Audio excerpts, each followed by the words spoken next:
பிரபல நடிகை நயன்தாரா 50 வினாடிகள் ஒளிபரப்பாகும் விளம்பரத்திற்கு 5 கோடி ரூபாய் சம்பளம் வாங்கியதாக தகவல் வெளியாகியுள்ளது.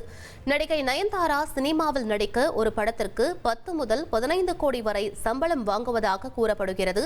மேலும் அவர் தென்னிந்தியாவில் அதிக சம்பளம் வாங்கும் நடிகைகளின் பட்டியலில் முதலிடத்தில் இருக்கிறார். இந்நிலையில் அவர் டாடா ஸ்கை நிறுவனத்தின் விளம்பரத்தில் நடிக்க 5 கோடி ரூபாய் சம்பளம் வாங்கியுள்ளதாக கூறப்படுகிறது. மேலும் நயன்தாரா தமிழ், தெலுங்கு, மலையாளம், கன்னடம் என பல மொழி படங்களில் நடித்து வருவதும் குறிப்பிடத்தக்கது. பாகுபலி தி எபிக் திரைப்படம் வெளியான முதல் நாளிலேயே 25 கோடி ரூபாய்க்கு மேல் வசூல் செய்துள்ளதாக தகவல் வெளியாகியுள்ளது. 2015ஆம் ஆண்டு வெளியான பாகுபலி 1 மற்றும் 2017ஆம் ஆண்டு வெளியான பாகுபலி 2 ஆகிய படங்கள் அதிக வசூல் செய்து உலகளவில் மெகா ஹிட் ஆனது.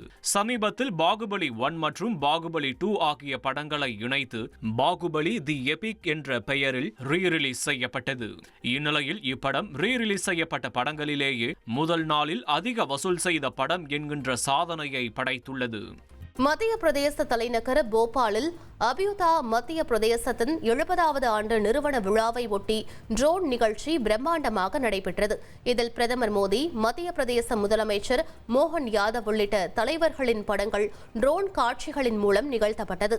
வளர்ச்சியடைந்த மத்திய பிரதேசத்தின் உட்கட்டமைப்பை வெளிக்காட்டும் விதமாக வந்தே பாரத் ரயில், விமான போக்குவரத்து, சாலை வசதி உள்ளிட்டவைகளின் ட்ரோன்கள் கண்களுக்கு விருந்தாக அமைந்தது.